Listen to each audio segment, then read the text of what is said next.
Hello, dear subscribers and new people. Thank you for waiting. It's been a while, and here's a new episode of bizasmr with the article from entrepreneur.com. To get more done at work, this productivity exec says you need to get deliberate. Tweets, texts, emails, shared documents, new comments on shared documents. A workday can be a storm of notifications, with each alert keeping us up to date on everything and nothing simultaneously.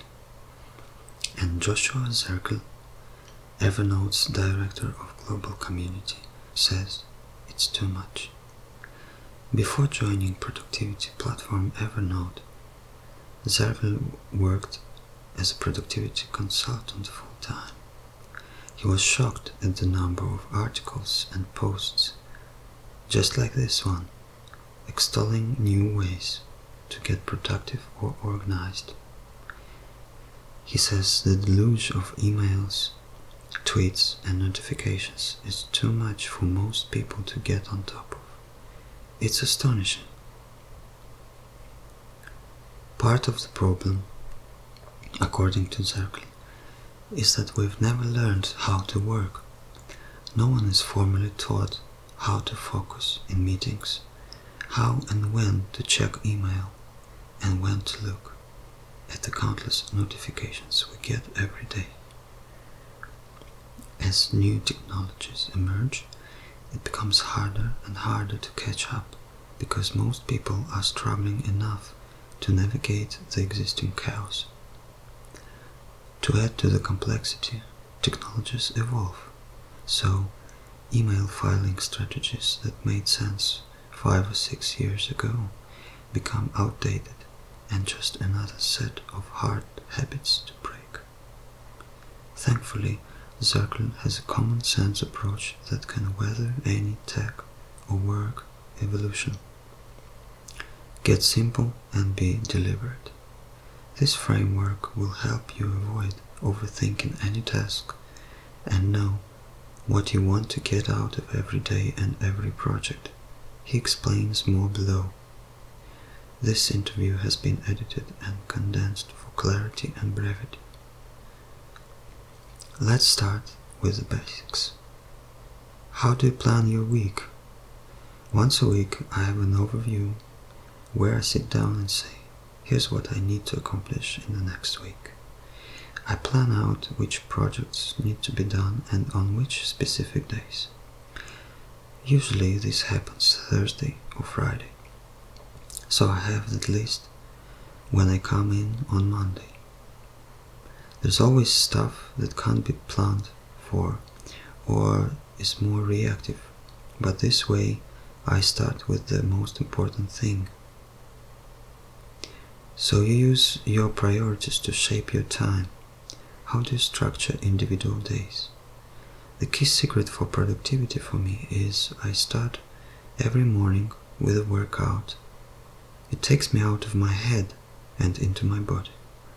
By the time I'm done, I'm really ready to go. I need the morning time. That's my best time to do my best work. So I try to push all of my key tasks that require a lot of thought into that time. I try to avoid having meetings in the morning whenever possible. I typically find a quiet spot to do content creation, because I do a lot of writing for work. And then toward the latter part of the day is when I'll have more meetings and conversations with people and do follow-ups on other pieces of work. In the afternoon or late afternoon, toward when I'm going home, that's when I do all the random tasks. And I don't think most people think about their tasks in that way. They're trying to do all their tasks in whatever shoehorn moment they can find. But try to move your most important tasks to that chunk when you can be most creative, and your random tasks to the other chunk when critical thinking is less important, and see what difference in productivity that makes. These shifts seem so simple, but they are so hard for people to adopt. What stands in the way of people's productivity? I think the desire is there. We want to feel like I'm empowered, I'm productive, I'm in control. But we go from 0 to 60. And I think it's much better to take one step. What is one thing in your work life that you feel could be under better control? Is it your email? Is it your files? Is it your time?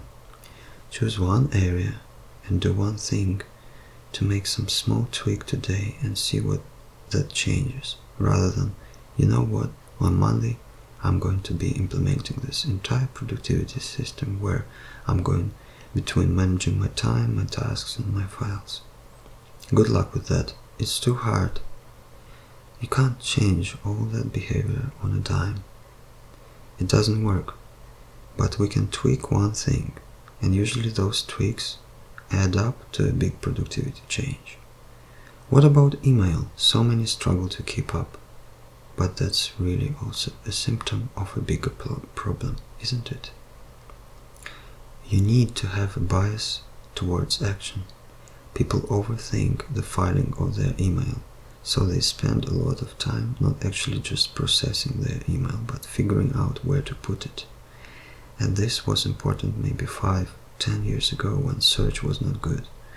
But with all modern email programs, whether you're using Gmail or Outlook or whatever, you can find your email really easily just by searching.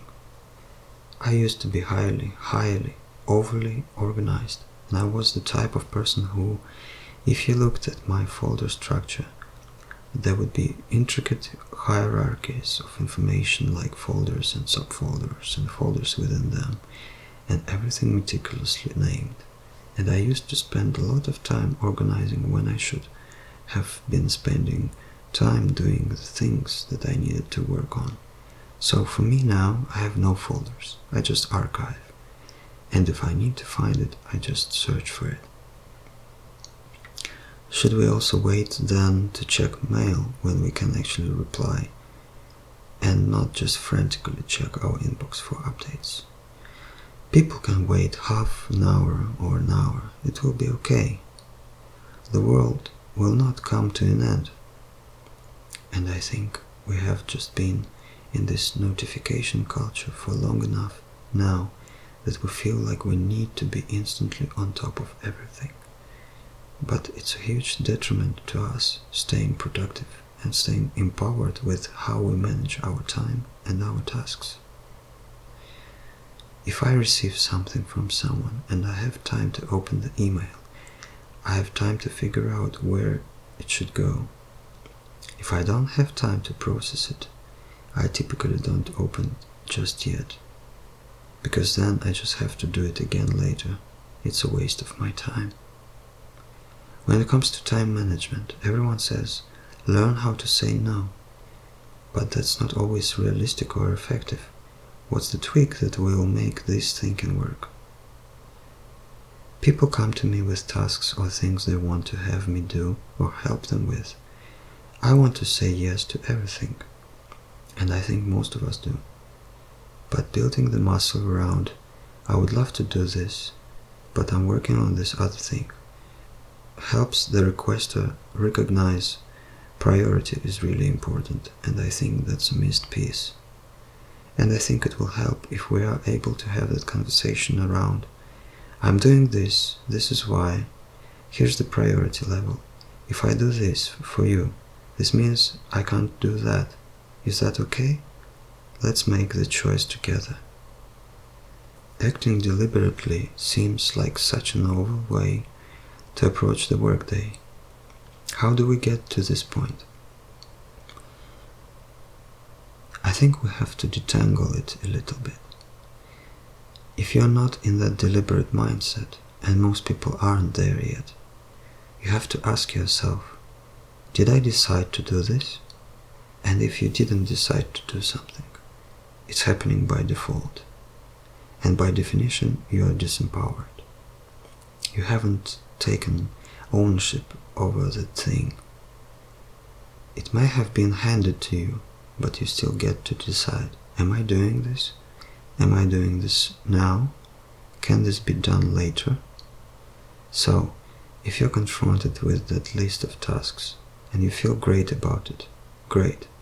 If you don't, ask yourself, when did I make the decision to do this? Why am I doing this? Rather than thinking about being deliberate, think about deciding. When did I decide this? Decide to decide. This process could help people sidestep the stress they feel upon getting a new project, stress that sometimes isn't warranted.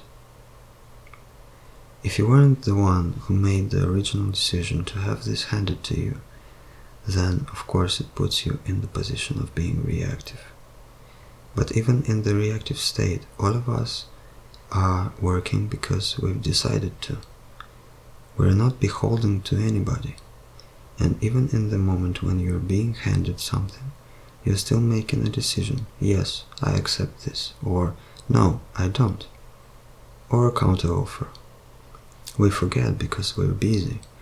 We always have that power, and we just don't exercise it. It seems like an antidote, in part, to the struggle to feel engaged at work, and a way to gain empowerment to ask yourself, why am I in this meeting? Why am I doing this project? That's something that I do. If I receive a meeting invitation and there's no agenda, and I'm not really sure what the context of this meeting is, I will ask. I have asked. Even my superiors, can you please give me a little bit more context to make sure that I am spending my time in the best way? No one is going to be mad at you for asking a question like that. It's a more empowering way to go about the day, to find your own hacks and your own purpose, rather than expecting someone else to lead you through it. People think, someone's monitoring my efficiency and they're going to give me the tweak. But the reality is, everyone is too busy. You have to think about it yourself. You know better than anybody. You're the expert. I don't think people recognize themselves as the expert. That's a pity, because all of us are experts in our own way, over our own domain. And if we own that, we can improve things so much. And if we own that, we can improve things so much. If you're not a boss, how can you be the leader of your own time? The simplest way is to break things down into the tiniest component parts. Even if you are not sure that you are in charge of yourself and your time, find one thing where you feel, I'm actually okay at this thing. Can I be a little bit better at it? Sure. Can I make the smallest of tweaks to improve it? Sure. It doesn't have to be a sea change to make a difference. Of course, people are looking for the sea change. They're looking for, I'm going to flip the switch and tomorrow things will be magically different and better. This is not reality TV. It doesn't work that way. It's incremental. It all has value. That was it. Thank you for listening. I hope you feel relaxed and inspired. Please leave your likes and subscribe to the channel. And to follow up with the news, follow bizasmr on Twitter. If you want to listen to the audio with the screen off, use Mixcloud. All the links you can find in the description of this video. So I'll see you next time. It's bizasmr, smart audio sessions for thinkers. Bye bye.